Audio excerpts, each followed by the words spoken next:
Hello, everyone. Thank you for joining us for today's webinar. My name is Rob Lutzkis, and I'll be your moderator today. Today's webinar will demonstrate the process Lonza uses with our customers to help build a business case to justify a paperless system for your QC microbiology lab. Today's presentation will run approximately 45 minutes. Please feel free to submit any questions you have using the questions feature at any point during the presentation. We will address all questions following the presentation during a Q&A session. Please note that the questions feature is located in your control panel, which you can access by clicking on the orange arrow on the right-hand side of your screen.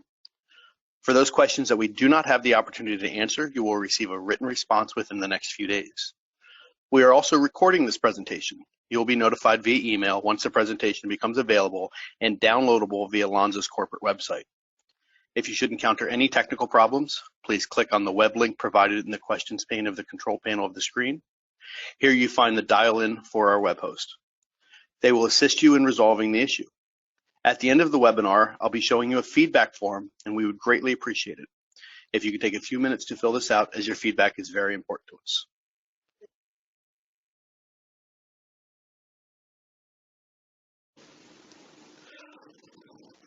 Lonza Informatics empowers our customers to focus on the science of quality rather than the clerical management of paperwork of non-value-added activities. The informatics platform is made up of two pieces of software, a laboratory-based software called WinKQCL that is used for endotoxin analysis, and MODA, a purpose-built QC environmental monitoring software.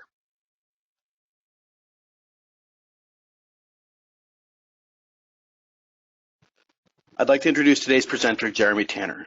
Jeremy has worked in many roles within Lonza and was integral in the early days of the MODA software.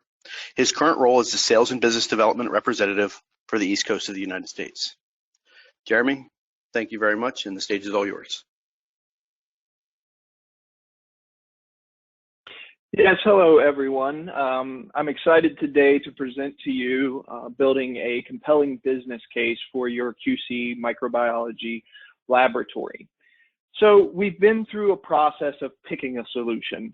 We know what we want, we know why we want it. So how do we build a great presentation, and how do we convince others within our organization that this is a good project to do?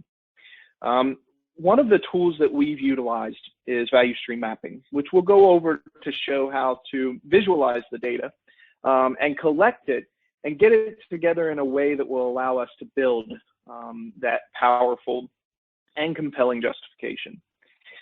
We will create a return on investment summary from that will allow you to show your upper management why they would want to invest in the software and how the returns, both from a monetary standpoint as well as from a quality standpoint, will be presented in your organization, and how we may be able to create that presentation and document for upper management.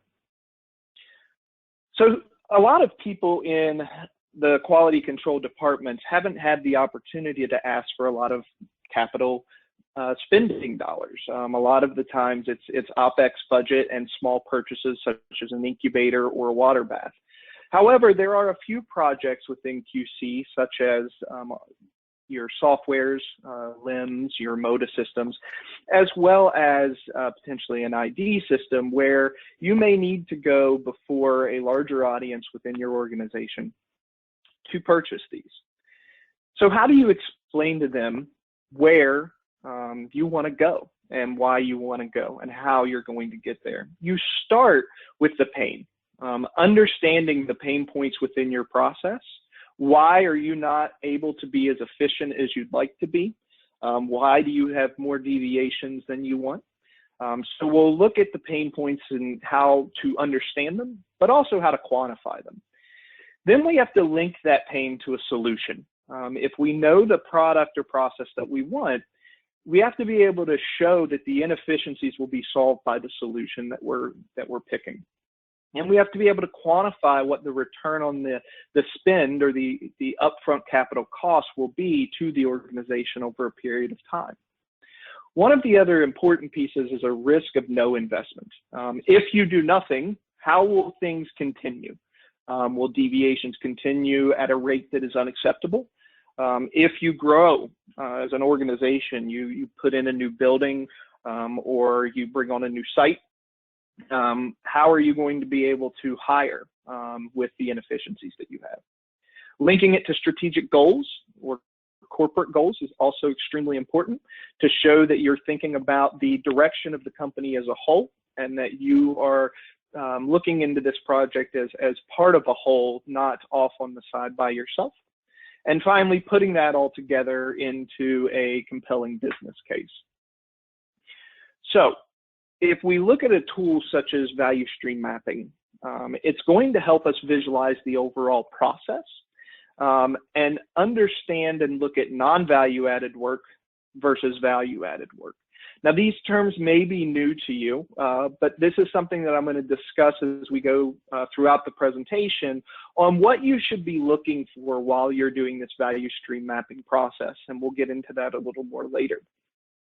But what the value stream map does is it helps you to collect all of the data on your process and understand where those inefficiencies are, which will help you in the end quantify benefit. It also includes process mapping. The act of putting it up on the board or in a Visio diagram may help you point out efficiencies that you just don't look at on a day-to-day basis.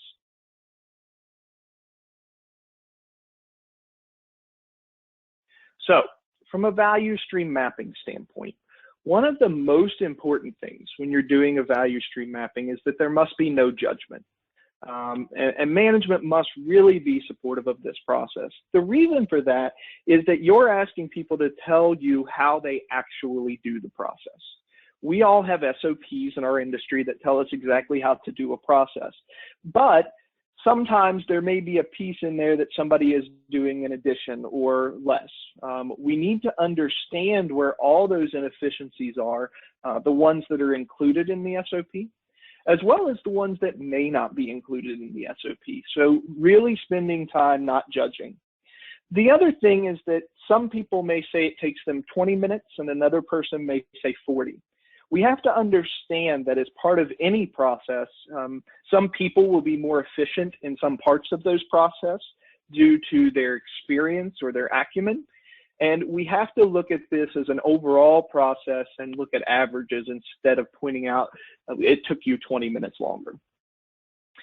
The other really important part is having subject matter experts from each segment of the process. When you look at environmental monitoring and QC microbiology, within our industry, a fair amount of companies now have the production group actually taking the samples. If you go to do a value stream map and you have no one from the production unit invited, you're not going to get a very accurate representation of the time that they spend and the process that they're going through to ensure that the samples are taken. On the same token, you also have to look at the reporting or review and approve. You may have QA groups that are doing that, and you want to ensure that you have people in each step of the process to be able to speak to it. In the best case scenario, you're going to have multiple people from each one of those groups so that you can get an average. Another thing to help the SMEs understand is that as you talk about each step of the process, that they should be thinking about the entire group. And when they're giving times, not thinking about how their level of expertise and their level of experience is giving them the opportunity to do things faster. If you can, have somebody external to the process lead the discussion and questioning, much like a moderator. We find that this is important because those people have the ability to ask the questions that other people wouldn't think of because they're too close to the process. Some people may say for taking particle counters, for example, they take the particle count, they get the tape that comes along with that. They take it back and they type it into their system of record, an Excel spreadsheet or some other form of entry. And that person may say, well, what happens to the tape? They may ask questions that lead you down a path to remember that part of the process is also copying that paper tape to keep it for long-term records. It's extremely advantageous. This can be somebody from your operational excellence or OE group. This could be somebody from your quality organization. It could also be an external consultant. Another trap that you do not want to fall into during value stream mapping is you don't want to be discussing solutions or improvements during the mapping process. You want to capture the process as it is, not how you want it to be or how it should be. Now, one of the things that we always suggest is having a parking lot. If there is something that is blatantly wrong, or something where there's an issue that would be so easily solved by another person in the room seeing it from a new perspective, we encourage you to write those down. You don't want to miss out on the opportunity to solve a problem or implement a potential solution that nobody had thought of before. But that isn't the purpose of the value stream map. You want to make sure that that doesn't make it into your overall process, that you're simply capturing the process as it is. There are multiple capture methods. Now, personally, I prefer capturing in Visio and Excel. As you can imagine, we do work with paperless software. So the thought for me personally of writing that down on paper or sticky notes and having to type it into Excel later to be able to do the mathematical calculations is a little bit of extra work that I don't like time spent doing. However, I will admit that for some people and even some processes, putting them on sticky notes or paper on the wall, using color coding maybe to break out the sections between where production is performing the activity as opposed to the quality control group, all are good options to be able to capture the information. You just want to make sure that you're capturing the information in real time with the appropriate tools that you have at your disposal. Another important part is choosing a starting point and an ending point. Now, this may seem simple. However, the starting point needs to be the start of your overall process. For environmental monitoring, for example, some people may say, well, the start of the process is when I take the sample. However, I think any QC microbiologist would know that there's a lot of work that goes into the process before you ever actually take the sample. For example, you need to be able to schedule the samples for the week, for the day, for the month, for the year. Maybe you assign them out. Maybe the media needs to go through growth promotion qualification testing. So there are a lot of pieces that you need to make sure that you're understanding as you go through and back up to the point that makes the most sense. The endpoint should generally include an output. In the case of environmental monitoring, that output is generally a trend report. Whether that's a daily trend report, a monthly trend report, quarterly, you should be getting something out of the process at the end. So each step of the process, as you define it and you find it, you need to determine and add some data to each one of those steps. It can be easy in value stream mapping to want to make it to the next step and to automatically jump there without capturing the pieces of information you're going to need later to actually do the quantification of your pain points. So you want to know, how long does it take? Now, for some people, it's easy in a per hour, per day, or per week. And for some steps, that may be easy. You know, scheduling takes me 1 hour a week. Sampling takes me 3 hours a day. However, there may be some that are much easier to do per sample. For example, reading each plate and recording the results is probably much easier to define per sample than it is per a specific amount of time. And so those are all okay options to be able to capture the information as long as you have the number of samples that you take for a year and you understand that you can extrapolate that out. Another option during this process would be per report generation. So how long does it take me to generate an individual report?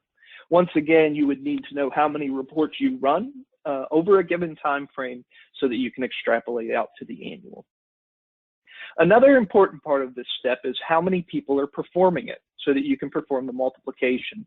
If it's taking an hour a day for sampling, but there are 5 people performing it, that is 5 hours worth of time each day. So you want to make sure that you have all of those included as well. Finally, the thing that gets forgotten about a lot during these value stream maps is the cycle time. How long does it take you from sample completion to create a report? These can be just as important as the amount of time you're saving. If it takes you a month to put together a trend report, and that trend report is for the previous month, how valuable is that information? What actions can you actually take on trends that occurred months ago? As microbiologists, we're already behind 5 to 7 days in almost every test that we perform. And so being able to immediately understand those trends is important. And if you can cut that generation time down significantly, and if your product also requires that you perform a review of the environmental monitoring and trends prior to release, you want to make sure that you're able to release the product very quickly and that the bottleneck does not become the QC microbiology group. So these are the things that you need to consider, and these are the pieces that you need to capture as you go through value stream mapping. Now, I put in a little teaser earlier and promised that we'd talk a little bit about non-value added work. As you're going through the process, you need to be thinking about the areas where you're spending extra time that isn't needed. This is something that we've learned through our Lean Six Sigma program, but there are 7 areas of non-value added work. There are things such as overproduction that refers to producing more that's required. You want to make only the amount you need to. Excess transportation, that will add cost to your product, but it doesn't add value. Having too much inventory, something that also can add to your costs. One of the areas we're going to concentrate on today is excess processing. So using more labor force than is necessary to complete the process in the most efficient manner. Waiting, so this would be idle time. I'm waiting for autoclaved paperwork to come back to me, for example, and I can't start until that happens. Corrections, this is another place that we'll spend a lot of time discussing today, where you have corrections in your paperwork or corrections in your system of record that you need to make because it wasn't done correctly the first time. And finally, motion, wasting time to run errands. So one of the things you might think about with motion is autoclaving of paperwork. You may not think that the 500-foot walk down to the autoclave area each day to submit your paperwork to go into the clean room is very much. But that's 1,000 feet each day, 500 down and 500 back, which within a week is a mile. And when you start thinking about the number of miles that are walked in a year and the average amount of time that it takes you to walk down there, that's a lot of wasted motion. That's a lot of wasted time that's going into the process. So these are the areas that you want to be thinking about as you're walking through your value stream map. What you should see coming out of this is something like this value stream map. And you can see here, we started with creating the weekly schedule. This is where we need to make sure that we've created it, that somebody's reviewed it and that it's correct, that we've had our weekly meeting to discuss. And you can see as we go through printing out the forms, putting in the autoclave, traveling to the clean room, and performing the tasks that it will take to sample, to incubate, and record all of that information on the forms. So this should be something like what your process would be. Now, your process should be a lot more detailed and probably have a lot more information in it. This was enough detail to show you the idea of the value stream map without making it so small that it wouldn't be able to be read on the screen. But this gives you an idea of the areas that you need to be looking at as you go through the process and assigning the amount of time that it takes to perform these steps. So if we look at the information that we should be capturing as we go through, we've got things such as create the weekly schedule. So we should be recording, and somebody in the room can be the scribe to be capturing this information. We generally do this when we're working with our customers. Somebody will be entering in the information into Excel for the amount of time and the number of people and the cycle time, while somebody else builds the map. If you're using paper or sticky notes, you can also determine an area on each one of those that you're going to record this information so that it can be typed into Excel and or Visio later. But you can see that we've captured the amount of time, how often that occurs, so 1 time per week, the number of people that are performing that task weekly, and how long it takes to get to the next step. So for this example, creating the weekly schedule, once it's done, somebody's able to review that immediately. So there's not a lot of cycle time there. However, it takes somebody 1 hour to review, and that generally takes us 1 day to move forward to the next process. So you're going to have cycle time there that you're capturing. So you want to do this for each step of your process so that you get a full picture of what the entire process looks like. And as you are looking at these steps and you come back and look at it after you've done the value stream mapping process, you should also be able to see some of the pain that's being created. And so if we look, you've got pain points that you've identified going through the process. You spend a lot of time scheduling and reviewing. Maybe you spend a lot of time on corrections for missing data or incorrect data, or worst of all, I spent a lot of time when I first joined the organization on legibility. I reviewed for a group that's handwriting wasn't great, and so I returned a lot of things back to them before it made it to QA, simply because they were not writing in a legible manner. It usually takes a long time and it's very time consuming. You're reviewing the paperwork, you're finding corrections, you're sending them back, you're getting it back, and you're making sure that everything is completed to your satisfaction.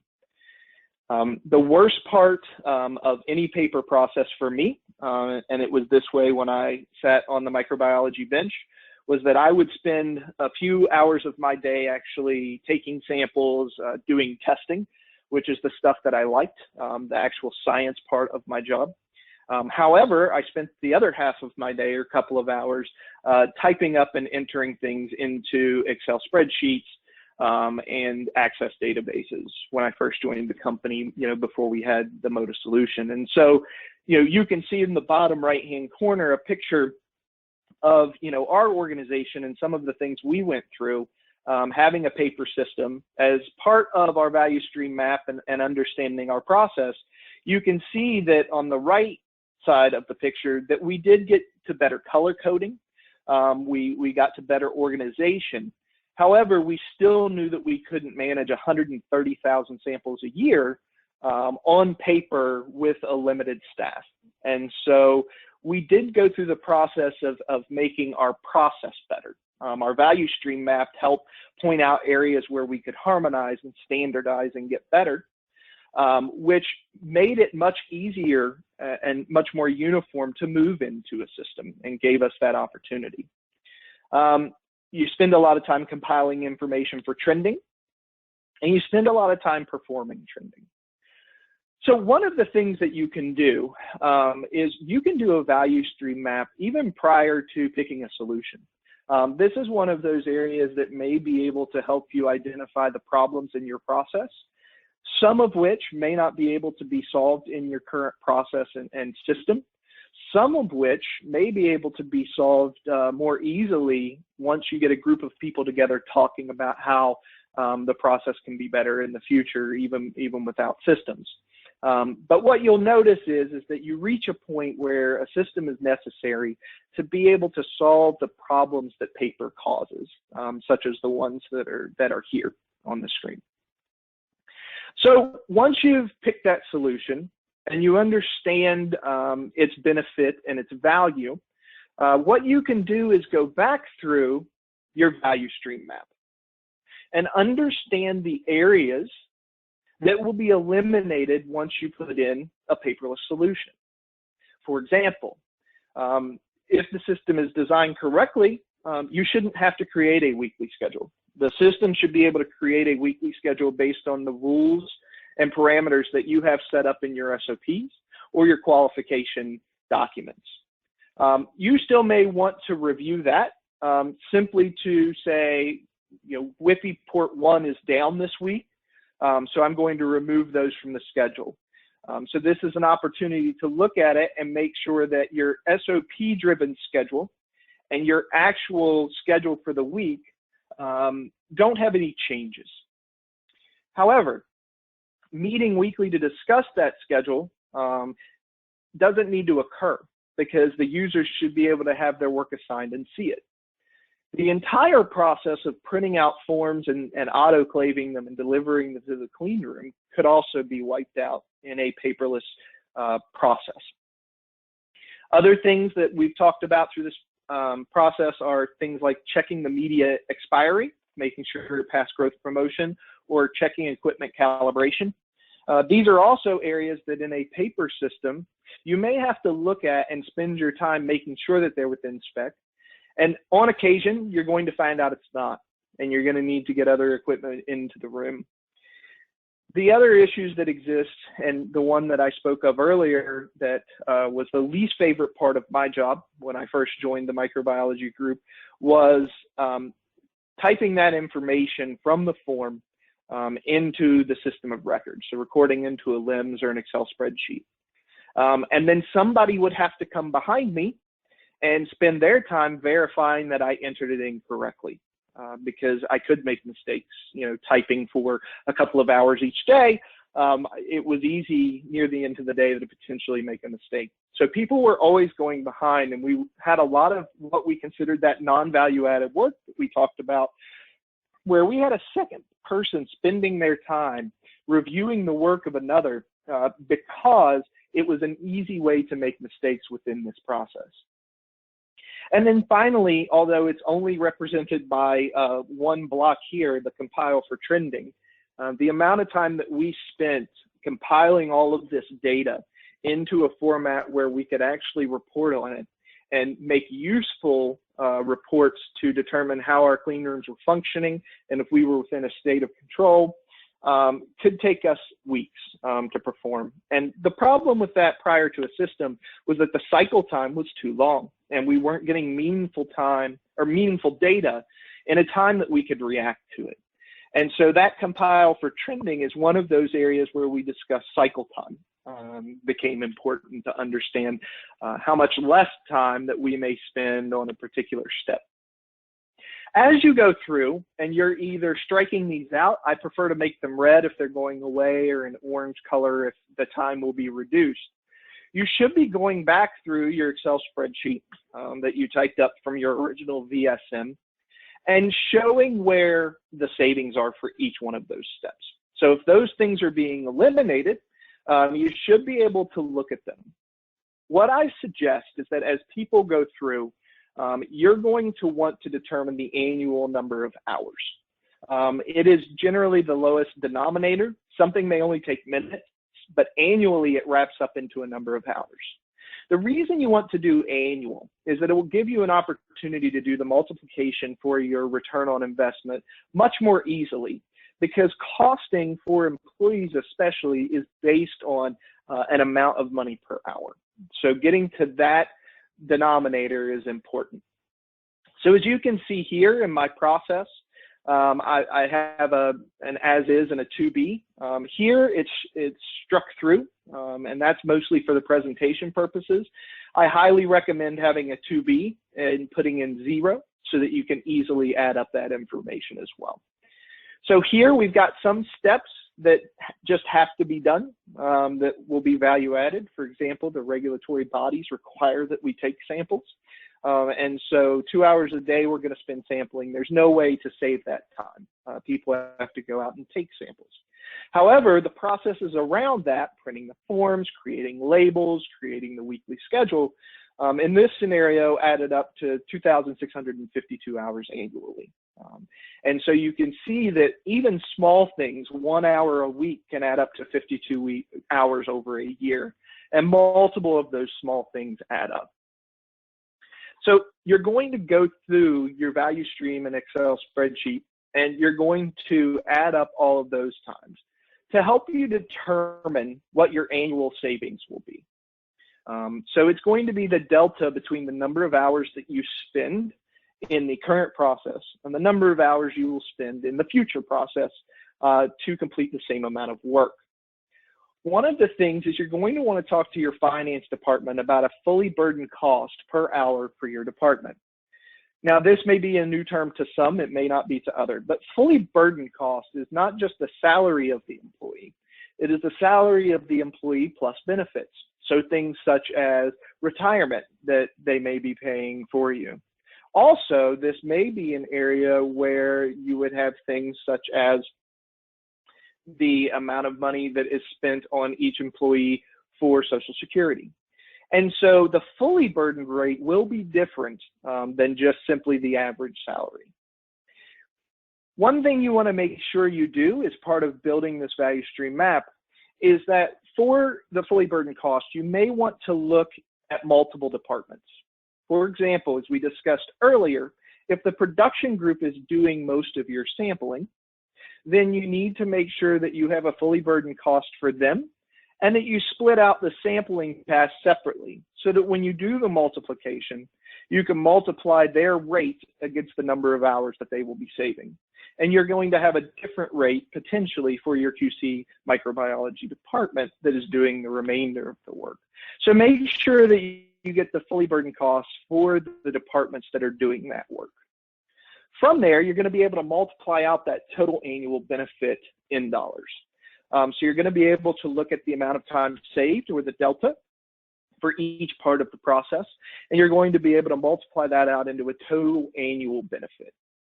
Determining the monthly benefit is the easier math. You're simply going to take that total annual benefit and divide by 12 so that you can get the monthly savings.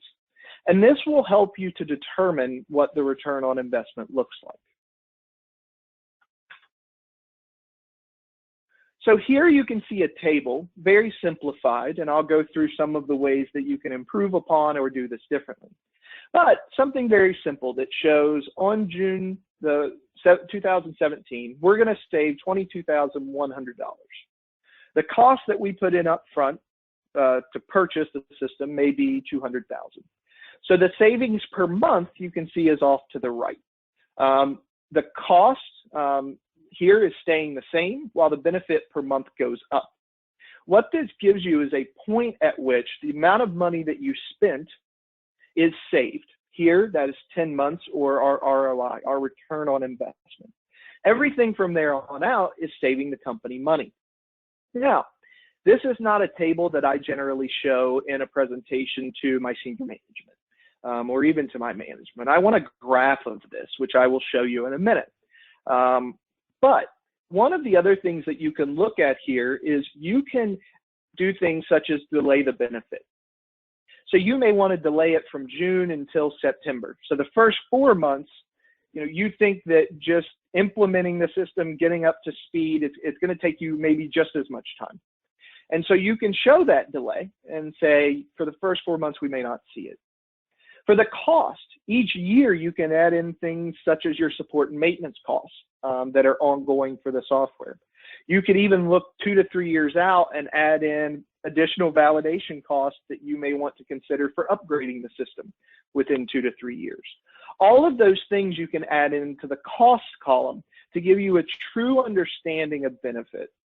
I like to show both what the ROI, or return on investment, is, as well as the 5-year benefit of the software. So what do those savings look like?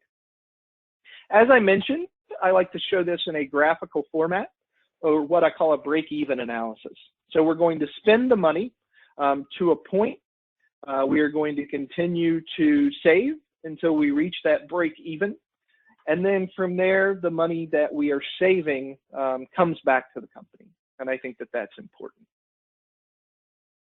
So now you have the benefit of the overall software from a monetary standpoint. So what are we going to look at next? Well, one of the things that I mentioned earlier was the risk of no investment. One of those things is that costs will continue to rise. The cost of employees, we all like getting our raises annually, but the cost of those will continue to go up. Scalability is another issue. If you are adding additional samples, building a new facility, you're going to have to hire one for one. If your employees can currently handle 10,000 samples per employee, and you're going to add 50,000 more samples, you're going to have to immediately hire 5 more employees. The other piece that you want to be able to bring in here is your compliance concerns. This is an area where for a justification process, if you don't have your financial ducks in a row, so to speak, showing that there's a return on investment, the quality piece won't carry it alone most of the time. However, when you have the financial pieces in order and can show the return on investment, the compliance concerns can also really add to the value that your solution is bringing. For example, data integrity guidelines that have come out, building that into the solution, such as we have in the MODA solution, to be able to show the review and approver if the sample has been changed, and being able to show them the audit trail in real time for those samples are very important. How many deviations we're having per year. The reactive decision making because our cycle times are too long. And there's always a concern for audit readiness. Do we have all the reports that we need? Have they been performed in the time that we think that they should? And can we get those to the auditor quickly? If they ask for something from 3 to 4 years ago, are we going to have it off-site at another area? And that's always a concern for bringing it back and making sure we can do that in a timely manner.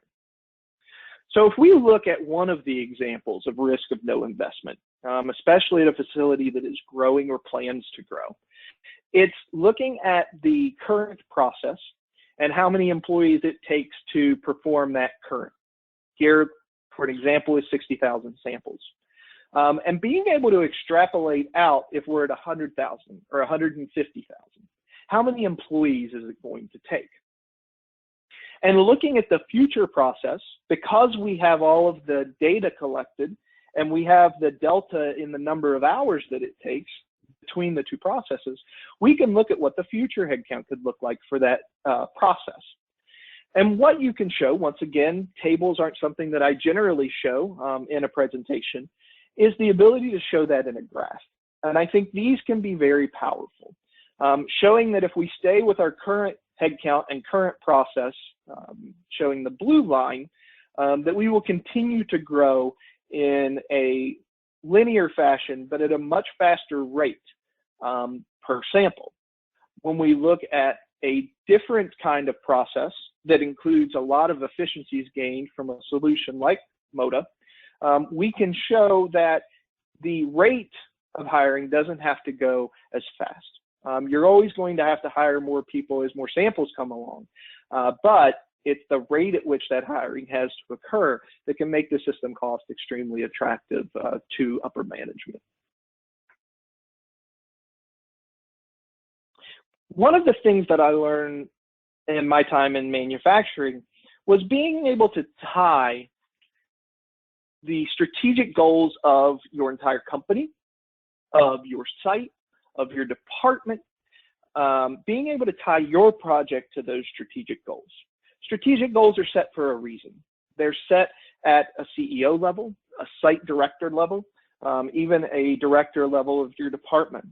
And what they help employees understand is the direction that the company feels like they should be going. And so you should look for key words or key statements within your company's strategic goals. Things like quality. To be able to produce a better quality product, we need to be able to have the information for the environment that's been, the products are being produced in as quickly as possible and in the best format possible. Efficiency. One of the things, that you may have a corporate goal that says we want to be more efficient. Everybody has one of those goals somewhere.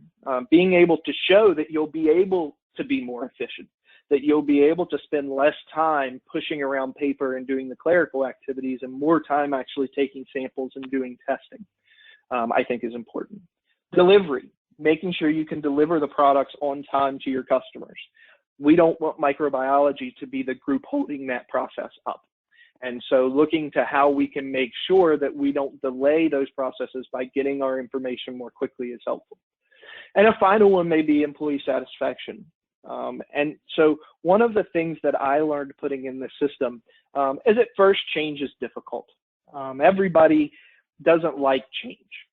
However, over time, realizing that we weren't spending all of our time typing information into a database. And as we got employees in from other companies who were still on paper, it was a much better environment for working on our process because we knew we had the tools. We knew that the company was behind us in getting us the tools we needed to do our job in the best way possible. So looking at aligning to a strategic goal, a statement may be something like, this project will help us to provide better quality environment to manufacture our products designed for our patients. Tying in all of those pieces will help you to catch the eye of the people that are that have the ability to sign off on these types of projects. So how do we build that business case? Well, you have to define your problem and how it's not allowing you to meet some of the strategic goals that you may have, or is causing compliance and quality concerns that are of high enough risk that something needs to be done. You concisely discuss the VSM process. Explain to them what you did, explain how you did it, and show them the current state of the value stream map. I think that it's very visual, and it helps everybody understand, one, the work that you put in to look at this information, but two, how complicated the current processes are. Discuss the solution. Why do you want this particular solution? Link it to the pain points that you saw in your value stream map and show the future state. You can show them in red as I did today, or even better, remove them from the screen and show the cleaner process that allows them to understand. And you want to utilize those graphical representation to show the savings that are going to come from that process. They will understand inherently that removing steps will save time, money, but you want to be able to show them what that looks like in a graphical representation. You may on occasion have a director or someone who wants to dig in to what you did in the data, and that's excellent and something that you can provide to them and go through with them in a different setting. However, the presentation, you don't want to be too long or too cumbersome. These same things can be used in a executive summary that may be written up instead of in presentation format. The other things that you want to make sure that you include is a discussion of the risk of no investment. Using the graphs as I have shown, helping them understand the compliance risks that you're under and how it's keeping you from being efficient are all good ways to help them understand the risk of no investment. One of the things on most capital projects is there is a section for risk to the project. Generally, statements in those may be something like, if we do not get the system in on time, or if the budget goes beyond the intended spend. Those are all good things to have for risk, but I like to use that risk area to discuss the risk of no investment. I think it's something that can show that you've thought about not only the risk of the project, but that you've helped them understand that if they don't invest, what things may look like a year or more down the road. And finally, align them to your strategic goals. This is important because for all of these pieces, and the reason to be concise, you want your project to stand out. There are only so many capital dollars each year within any given company or any given site. And everyone in one way or another is competing for those dollars, whether that's manufacturing, quality, are looking for that. The better justification that you build for your overall process, the better presentation and the better alignment to strategic goals will allow you to be the one that is looked upon the most favorably and allow your project to rise to the top. One of my favorite quotes you can see here from Edward Deming, he was a data scientist. He said, without data, you're just another person with an opinion.